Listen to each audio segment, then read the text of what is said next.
And hello there. Today I'm going to review Cosmoteer Starship Architect and Commander. Now this is for the version 20.26, and then this game is old now. So this is 2022, almost next year, and yeah, this game is like over 4 years old. 4 years, maybe 5 years old, and it's still at very early access for this game. So this game is not done yet, and it's just very slow, but it is done well. So everything in this game is done well. It works good. It's pretty interesting because you customize your own ships, you build your own ship, you can have your own fleet of ships and everything like that. We can go to the news. He's got a career mode planned, but right now there is no quest, no career mode, so no major goals in this game except whatever you want to do yourself by building the best ship to go to the highest level areas and be able to kill everything with your ships or your fleet of ships, and so on, and have fun designing your own ships. So mostly this game right now is just basically designing your own ships and watching them work, and that is about it, because everything is not done. This seems like a pet project to me because it's been over 4 years and it's still at such an early version of the game. It doesn't seem like he's being too serious about it, but everything in this game works really well for moving around and stuff like that. You can do whatever you want for movement and stuff like that. Everything works pretty well. All the functions are nice, but let's go over to the overview of the game right here. So the overview is you have all these different factions right here by the color zones and different leveled zones right here. So you get different level of zones right there, and that just represents their minimum, maximum, how hard the ships are going to be for the difficulty, how big they are, type of a deal, how much weapons they have on them, and how much fame you get for killing them. So fame is going to be used for your crew, and you only get so much fame, and then the fame gets capped, and then you won't get no more fame for doing weaker level missions, type of a deal. So you're not going to be able to do all the weak zones here. Basically, you can't go and do all the weak little zones and get famous and get and be able to build those big ships as you want. And with a huge fleet, you're going to have to go to harder zones with harder ships to kill, type of thing. But right now, these factions don't really do very much. You can side with them, you get reputation. Reputation will lower your costs for buying stuff off the stations, but you don't have to buy stuff off stations. But yeah, there's no career mode up and running, so there's not much point to doing anything in this game at the moment. So it's just playing the game. So the other thing is the missions in this game is well done. You can just you can hail the system, you can hail ships, and they give you the missions. You can pick as much missions as you want. This is just contact the station, so take the mission. Nice and simple. Add it to your mission board. Hire a new crew. The crew don't matter. They all do the same thing, just have different names and different fame levels to hire them for no reason right now. Maybe later they might add something for that. And then your trading menu, they have, as you can see, there's a maximum value on this, and this means that they have the maximum thing that they can hold. So you can't go out there and farm a whole bunch of resources like steel and sell them to them, because they do have a cap and they won't buy anymore because they'll be full, and they will eventually recycle it and stuff like that. Then you got your blueprints, nice and simple. Lots of quests. You got your quest table here. You can look at all your bounties, but as you can see, most of these are the same. Fugitives, bounties, clear asteroids, which is bounties in there too, and space stations and stuff like that. It's basically go kill stuff in your system. So this is your system right here, and they all basically are the same. You got the sun. Don't fly in there because you'll die. It'll just burn you up and your ship will die. It does, and you can push guys in there for fun if you want to. But yeah, and you have markers. You can put markers everywhere. See all these markers everywhere. I went around and killed a whole bunch of stuff and just left all the loot sitting there because it's just going to stay there. You don't have to worry about that. But there's ship graveyards you can harvest stuff off of. There's asteroid belts you can farm materials from. Get off their asteroids. You can mine it with your lasers or mine the ships, and all these little circles are all the missions. So this is where all the missions are, nice and easy to find. But then eventually you do too much, and then you won't be getting any more reputation for them. You'll still be getting money though, so it's good for money. You always want more money so you can actually buy stuff and upgrade your ships and get more of them without actually farming them. So it all depends on what you want to do and how you want to do it. So you can go out there and farm stuff. You can build a big farming ship. I did that. I built a big farming ship, and then I just changed it over, converted it over to my current ship, which was what I did. Lots of zooming factors, pausing factors, and speed factors makes this game very playable and very nice to use. And lots of the functions can be very easy to understand. Like you go to the cargo room right here, you have the different functions down here. They clearly tell you what they are, not small commands. You can actually see this stuff, but you probably can't see this in the video, but you can see this stuff. They got the different modes right here. It tells you which linking what to what, and you have different things right here like steel, and I can assign that right there. So this will be designated for steel only for cargo, which matters for your armor right there. And the other mode right here is I can click on here, and then I can click on there, and say load all the stuff in here over to there that can be loaded when you have time, type of deal. It sets a priority. And if you need ammo, I can put ammo in here and then have extra ammo, and then tell them when this gets empty, fill this up with ammo, so this guy over here who's working the guns can fill up the gun and get his ammo filled up right away. Same thing for crew. The crew have different priorities. You can make your own crew roles. You can design your own roles. It's nice and simple. You can change their colors, call them different thing. They got job priorities, big stuff right here. You can make a level 1 priority type thing to what they can do if you want to get more complicated and do stuff, or you can just do the simple thing and just tell them go work on this, like this crew right here, go work on this part of the gun right here. You guys do that. You guys here work on the engines. You guys worry about that and make sure they have power. So what you do in this game is all of these guys, this game functions by having a cockpit, which is your command points to run the ship. If you don't have enough, you guys aren't going to be doing very well. If that gets destroyed, it's game over for your ship, basically. You can have more than one, of course. It doesn't matter. You can build a couple smaller ones if you wanted. And same with the power cores. You don't have any power, but these guys got to pick up power, and then they got to run to the systems. I know that's kind of weird, right? For a spaceship game, you got to run power to weapons and stuff like that. So yeah, but that's what the crew do. They pick up power and they run to the shields, and they run to the batteries, they run to the guns, they run to the engines. So they got to have enough crew to actually have them go pick up the power. And you want the crew and the power to be close to the guns, and so you don't have them running far away. If they have to run far away, you're going to get less efficiency on them moving. So you got to make sure if you see a yellow line, that means the power is too far away. But of course, this one here uses power off of this thing here and all that kind of stuff, so that doesn't matter. But yeah, that's if you want to be efficient and do your designs. And you have your basic weapon designs you can pick from. And there's other things you can do in this game, like the ion beam prism. You can stack these up and make prisms and have a whole bunch of them firing into one prism, so you get a big, huge prism ship going off on here. Or you can do like the railgun design I did, or you can do missile launchers. You got big, huge deck cannons, which could be kind of neat too to use. You got your point defense, your shields, your engines. All of the stuff you got to do is build. It's pretty simple once you learn how to do it, and it's easy to follow. It's not complicated. Menus aren't really going to be small and tiny and a pain in the ass. And then you got your blueprint edit mode, which is make sure you're using that a lot. And then you can change everything you want. If you want to add more stuff everywhere, you can just keep adding it, and then when it's done, you can just hit the button and your ship is done. You modified it, not a problem. Or you can just leave it as is and just start adding stuff whenever you want. Like I can add that there if I want to. Add that there, add that there. And I'll take all your resources first, and then I'll start taking money and I'll be buying it off the station, type of a deal. If you're near a station, if you have multiple ships, it'll take it off all the ships nearby. It has a nice big AoE. You don't have to worry about that kind of stuff. But of course, your ship and your crew go out and gather all the resources in this game. So that's pretty neat. That's what your crew does too. They gather all the resources, and then you just fly around and do your missions. So let's go do one. I got one right here. So we can fly over there, unpause the game, and we'll fly over there quickly so you can keep zoomed in and you can see what your scanners can see. We can fly over here. Oh, there's the ship. Pause it and go closer.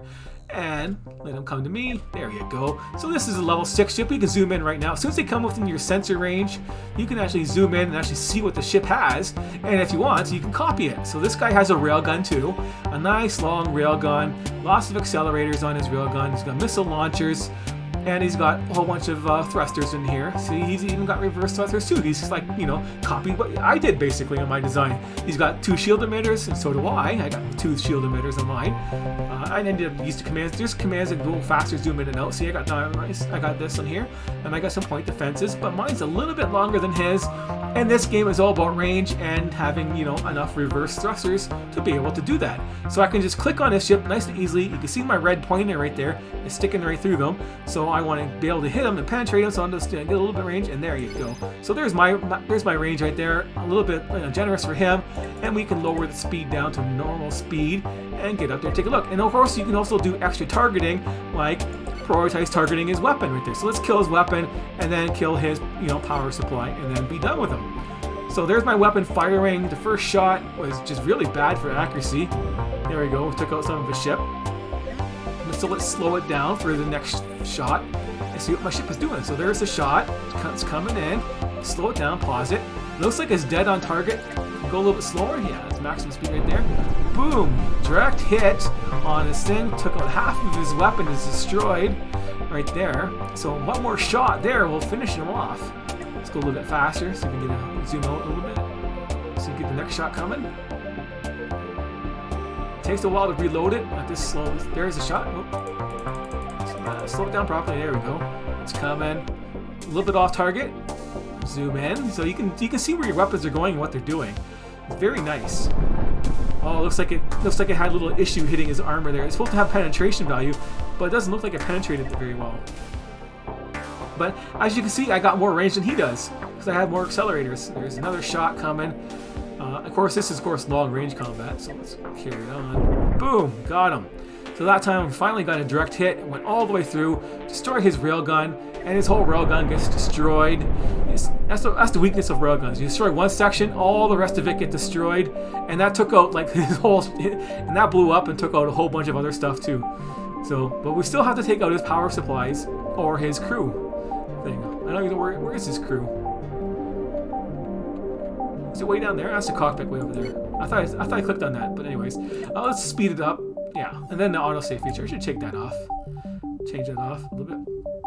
Fire a little bit faster, guys. There you go. It's gonna take a second. You can go a little bit faster. Why not? Boom. Finally, it dies. Finally, you got a hit on there. The long range is harder to hit, but you can see the resources easily by clicking on it. And then we just fly over here and click on the resources, and then there you go, harvesting them. So you can speed it up at this point right here since the ship is dead. You take all the resources, maximum speed, 1/8. There you go. So now we just take all his resources. It tells you all the things you got right here, and then you took everything. And he's killing off all the people on him. Then you can see what the resources are you got on your ship right here if you wanted to, but probably easier to see it in the edit mode. You can see what your resources you gained like that if you can remember them what they are. But yeah, that's the combat in this game. So that's what this game is like. You start getting fleets of ships and doing different designs and having more complicated combats when it's more than just one-on-one. But if you're going to be careful and smart about your combat, you can outrange them and make sure you're faster than they are, like that was. And even though he had a nice long rail gun, it wasn't, mine's bigger. And so if mine's bigger and my engines are faster, you're not going to be able to hurt me. So yeah, you pretty much don't need defenses if you're able to do that effectively. But I wanted to be overcautious and add some defenses for my ship, basically, just to let you know how this game is going on and for playing value. And of course, design any type of ships you want. Go in there with heavy lasers and or cannons and just go point blank and blast them to death with your point blank shot or whatever you want to do. But yeah, do what you want. You can build your own ship, do your missions. Missions done. I got more missions to do, and that is the game. So overall, I'm still going to give this game a 6 out of 10, even though it seems like a pet project to me. It still gets a 6 out of 10 because it is well done. You can still design your ship freely, do what you want. Multiple ships, you can have your fleets, and it's really nice that you can sit there and build your base. You can build a ship right here, and you just need to leave it open with an airlock, and then you can just stash all your resources in there. You can modify your ship on the fly. It doesn't matter, like I did here. I modified my ship on the fly to hold more resources, and I can just keep adding it, and it'll use my resources up. I don't have enough, but yeah, I got enough resources to add another section of the ship, and I can go fly around there and kill all the guys, get all the resources I want, keep adding onto my ship. Of course, that will slow my speed down quite a bit. Wasn't my speed going down to 88? So it was I think 90 before. So I lost a little bit of speed by adding all this stuff, but not a lot. And there is a direct command mode, and so you can go directly command, but it's kind of weird. It's not done very well. So I can go reverse. Yeah, before my reverse was faster than this. Then going forward. Oops, wrong button. Yeah, you can check your speed and how fast you can go forward and backwards yourself if you're worried about how fast you can go backwards, and you can change that. So I've got another contact. If you do the combat like that, you're probably going to die. Yeah, I'll show you. The auto combat by doing it is pretty bad. My ship will go point blank to him. Like he's going point blank to him for some reason, right? Even though you don't need to. The auto fire is bad. There you go, I got him. And then, yeah, stop killing everything on the ship. I always hit the one to hit. R. So yeah, I can just take his resources. But as you can see, my ship was damaged in the combat, and it shows you what your damage is. So you got damaged sections. You can repair it on your sections. It's not even showing them where it is really. It's just a little bit of damage. Oh, there's the damage right there. So he hit me a little bit on the sides here, and then you can just repair it all. Nice and simple. He didn't do very much damage to me. So I guess my defenses held out nicely on here. My point defense and disruptors were worked out pretty effectively for defense for autopilot. But that's just be aware of the game. The autopilot sucks. You're gonna have to manage it yourself in this game so far. But yeah, that's it for now. 6 out of 10. If you like shipbuilding and customizing your own stuff, you can get it now. But I would wait for the actual career mode when you actually have an end goal in the game, which would make this more interesting. So this might be something I'm going to come back to later on because I don't want to do much if I don't have a goal at the end. There's no end goal besides the the basic goals you can make by going to the lighter systems and building bigger ships. So that there's the the goal you make is it's a goal, but it's not it's like half goal to me. So it's okay. It's something I might do. It's something I might not do. I don't know. But yeah, there's more things you could do. And if you need some help on the very tips on starting this game, I'm gonna do another video on your starting ship and how to modify it to your maximum ability. Minimize and maximize your starting ship that you can do right at the start of the game to have a functional ship that's gonna work good to get you started. I'm gonna do a video on that, the basic starting guide, right there for your shipbuilding. And then I'm gonna probably do another one for more complicated designs, upgrading it basically. That's gonna be the stage 1 is your basic ship design is you do the stage 1 of the starter ship, versus the stage 2 where it's bigger and it's worth more. So right now the stage 1 ship right there, it's worth almost 70,000, and stage 2 is you up to your crew, double the crew size, double the weapons type thing, and double all the other stuff, and still have it functional to get you onto your next step. And then maybe I'm gonna make a step 3 ship, and then you can do this. Then you'll have a good idea on how to progress without overthinking it and overcomplicating yourself very much, and having an easy to follow diagram to use on progressing in the game to get started. And then you can go to Bob's your uncle and make a railgun ship like I have right here if you want to play like that and be a sniper type of a deal, or just do that. So I got a double railgun ship right here, which takes a lot more crew, so I can't even use that yet because I don't have enough crew to actually run this ship.